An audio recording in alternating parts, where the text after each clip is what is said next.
and Elyse Resch, Intuitive Eating, a revolutionary anti-diet approach. Narrated by Morag Sims and Marston York. From improved food labelling practices to advances in metabolic and nutritional science, we're better informed about healthy eating than ever before. And yet, our societies are in the midst of an obesity pandemic. What's gone wrong? Why do we struggle so much when it comes to food? Paradoxically, one of the biggest problems often masquerades as the cure. That problem is dieting. It's not just that individual diets rarely work, they actually make the problem worse. Dieting damages our relationship with food. It prevents us from enjoying our meals, makes us neurotic, and often leads to weight gain. It's time to find an alternative. Let's fix our relationship to food and start eating intuitively.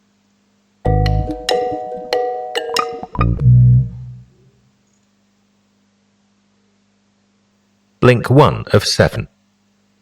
Balanced meals built around vegetables, legumes, and lean proteins. Moderate amounts of fats, sugar, and carbs. Regular exercise and occasional treats. In theory, eating healthily is pretty simple. In reality, it's anything but. And no wonder. Food and what it does to us are fraught, emotional topics. Think about being thin, for example. A slim figure is not just about health. We also associate it with moral and aesthetic concepts like self-control and beauty. We overeat when we're stressed or anxious. We punish overindulgence by denying ourselves sinful foods, the things we actually like eating. In short, we're pretty neurotic when it comes to nutrition. The whole diet industry is built on the recognition of this simple fact. Unfortunately, dieting usually only makes things worse. The key message here is dieting is counterproductive. Dieting is big business. In the United States, the industry is worth around $60 billion annually. The number of commercials for diet-related products has doubled every year since the mid-70s. Today, there are thousands of diets to choose from. Browse a bookstore and you'll find volumes that advocate eating like carnivorous cavemen, or, on the other end of the spectrum, following the apostles of veganism. Both camps promise weight loss, health, and, ultimately, happiness. And that's not all. There are also people who promise that you'll achieve the same results by putting butter in your coffee, or reducing your daily fat intake to 0, or drinking grapefruit juice with every meal. While the industry rakes in cash, people aren't getting slimmer. On the contrary, obesity rates are skyrocketing. More people are dieting than ever before, but the majority of Americans are overweight. So what's going on? Well, dieting actually appears to increase your risk of gaining weight. That's the conclusion a team of nutrition scientists at UCLA reached in 2007. They reviewed 31 long-term studies of the effects of dieting in adults, and the results were staggering. 66% of people regained more weight than they'd lost. But perhaps these people were predisposed to weight gain. Nope. The researchers checked that. At the beginning of the studies, the dieters weighed the same as their non-dieting peers. So it wasn't genetics that made them overweight. Instead, it was dieting. If people took an asthma medication that improved their breathing for a few weeks but undermined their long-term health, we'd be crying foul. And yet, when it comes to dieting, we blame ourselves and our lack of willpower. But it's not us that's wrong. It's the product that stinks. Blink 2 of 7. Rats don't get hung up on food. They don't read magazines filled with cheesecake recipes, worry about reports linking fat consumption to early death, or feel guilty about getting out of shape. They do overeat, though. If you feed rats a palatable diet, imagine the rodent equivalents of delicious high-calorie dishes we serve at holidays. They gain weight. No surprises there. Other mammals, like humans, do that too. But a closer look shows there's more to rat nutrition. Scientists have deprived rats of food for a few days, and then offered the rodents all the snacks they could eat. Whiskered dieters gained a lot more weight than rats who'd been feeding normally. In other words, deprivation leads to overeating. We do that too. When we're denied food, we end up eating more. The key message here is dieting is food deprivation, and it has a powerful rebound effect. During the Second World War, Ansel Keys, an American scientist, conducted a study into how famine affects our bodies and minds. Keys selected 32 physically healthy and psychologically stable young men. For 3 months, they ate as they pleased. They averaged 3,500 calories a day and quickly gained weight. And then the feasting stopped. Kelly limited his subjects to just half of their original calorie intake. He likened this to semi-starvation. The physiological effects were stark. The men lost around 24% of their body weight, and their metabolism decreased by 40%. The psychological toll was just as pronounced. Kelly's volunteers became apathetic, irritable, and depressed. 6 months later, Kelly flicked the switch again. He told the men they were now free to eat as they pleased. What followed was a cycle of insatiable hunger, binge eating, and, in some cases, bulimia, an eating disorder defined as losing control over what and how much you eat. It took the men 5 months to normalize their eating, which brings us to dieting, a form of semi-starvation with similar outcomes. Our bodies experience diets as famine, that is, as a threat to survival. They respond to this crisis by producing biochemicals that create near irresistible urges to load up on calories when these next become available. The neurotransmitter neuropeptide Y, for example, is associated with the craving for carbohydrates, the gold standard of food energy. When lapsed dieters binge on bread, cake, and cookies, it's rarely a question of willpower. It's neuropeptide Y screaming, "I'm dying! Feed me!" In a battle between our minds and our bodies, there's usually only one winner: biology. Blink 3 of 7. Let's recap. Dieting, a kind of voluntary semi-starvation, runs up against the hard limits of our body's biology. Famine leads to feasting, which is why serial dieters end up gaining weight. So what's the alternative? It's time to talk about intuitive eating. This concept rests on a simple yet profound premise. Your body already knows how to eat healthily. All you need to do is remember how to listen to it. The key message here is your body knows what it needs better than diet planners. How do toddlers eat? In the early 90s, Leanne Birch, an American developmental psychologist, published a series of articles on this question. Her answer can be summed up in just one word: intuitively. Given free access to food, toddlers consume varying amounts of calories from meal to meal and day to day.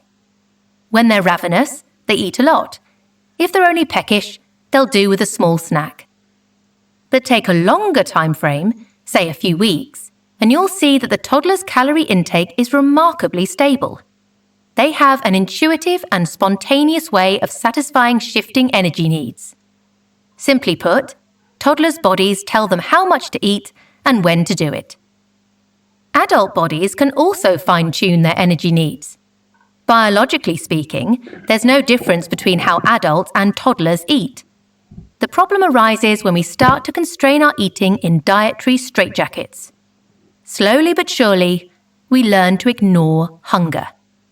Or, rather, adults tune out all hunger except the extreme states which can't be ignored, like the painful pangs that follow periods of semi-starvation. This is how carb-loading binges start. So how do we get back to intuitive eating?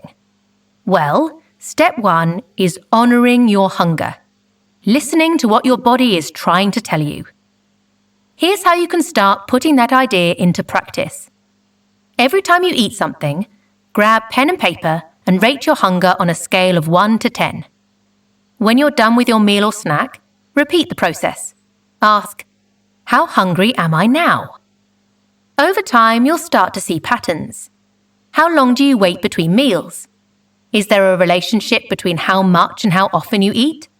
These are all things which can point to what your body needs and when. Satisfy those needs, and you'll begin to avoid the anxious famine states that cause intense cravings and overeating. Blink 4 of 7.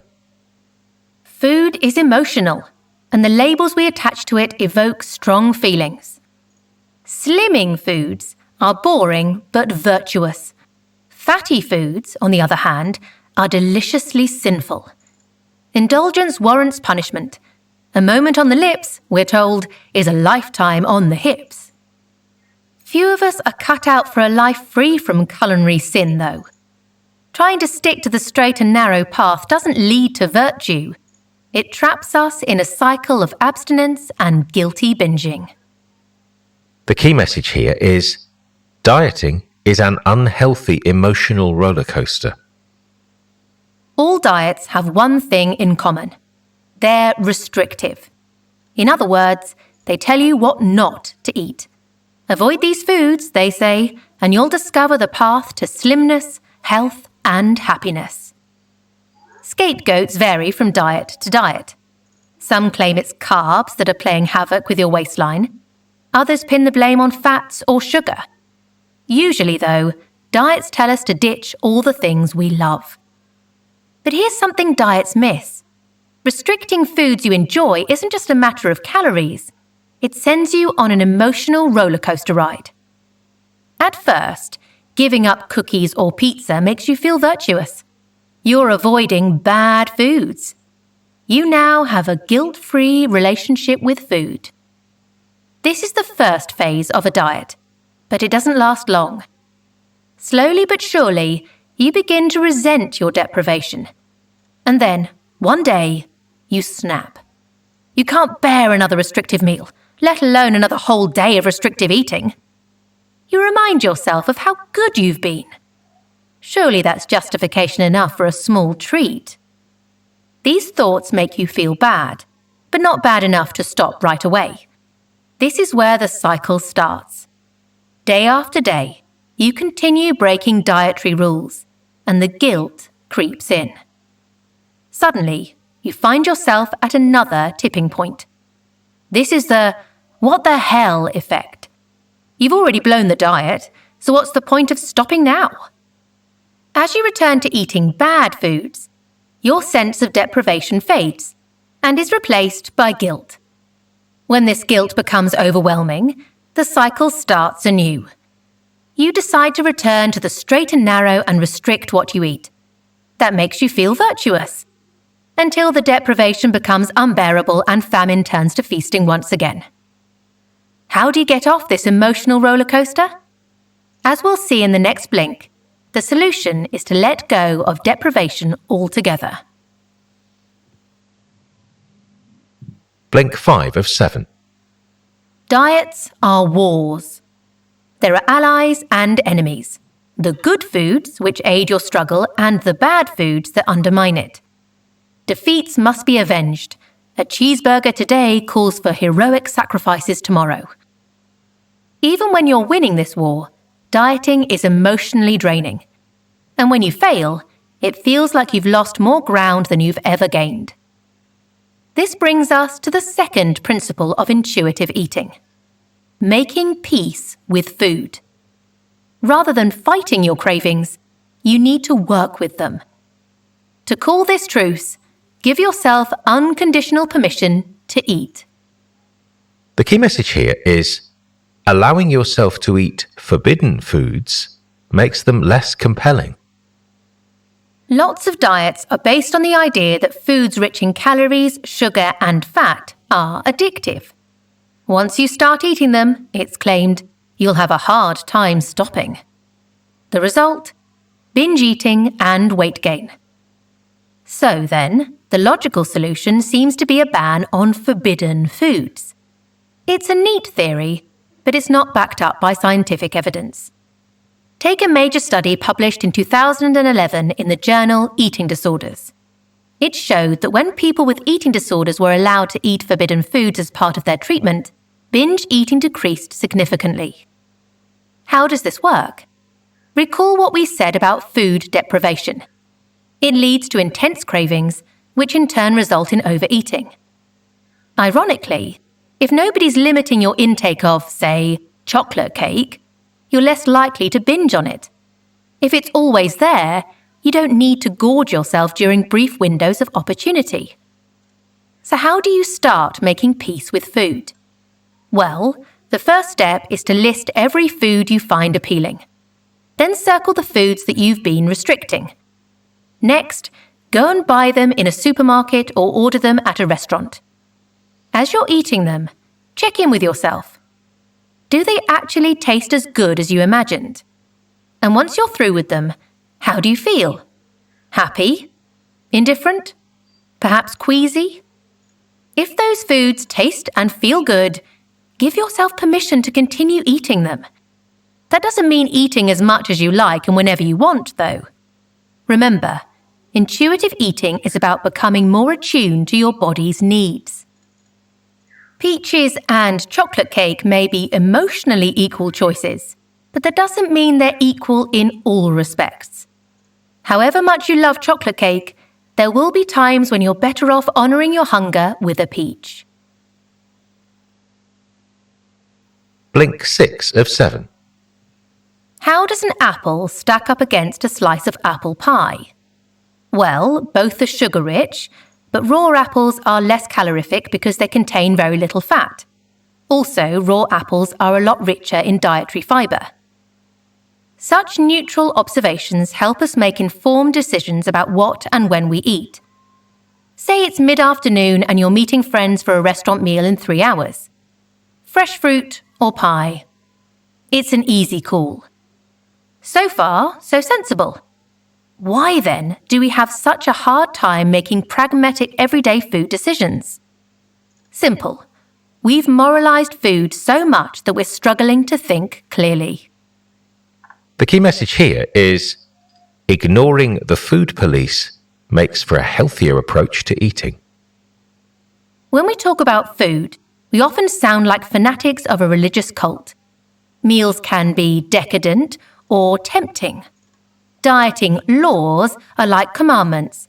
Thou shalt not eat carbs. Worst of all, we make sweeping moral judgments. If we pick the salad option, we're good. If we choose the pizza, we're bad. Where do these ideas come from? Blame it on the food police, your internal Bureau of Dietary Investigation that's memorized every food rule you've ever picked up.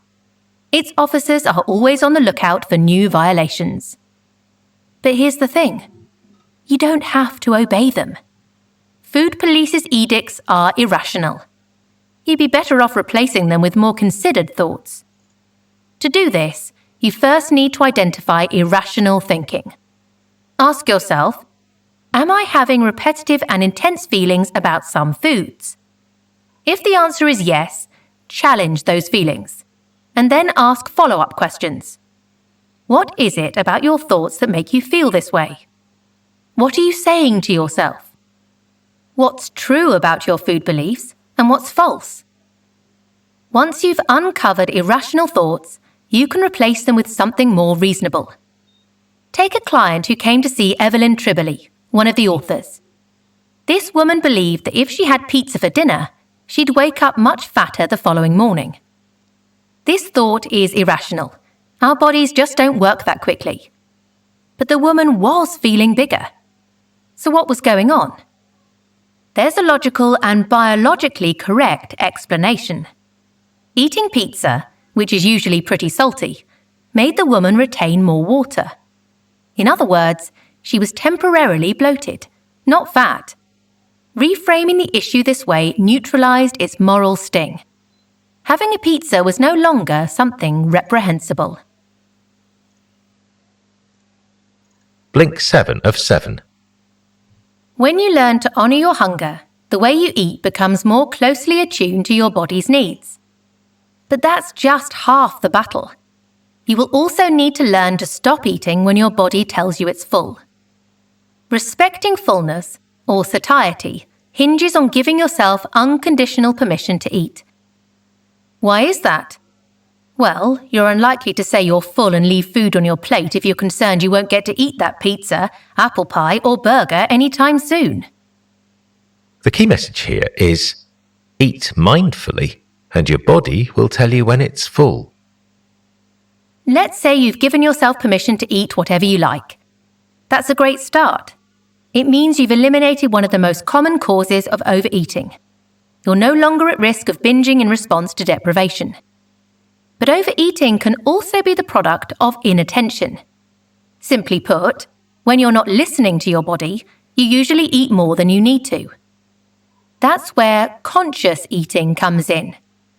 Think of it as a kind of mindfulness.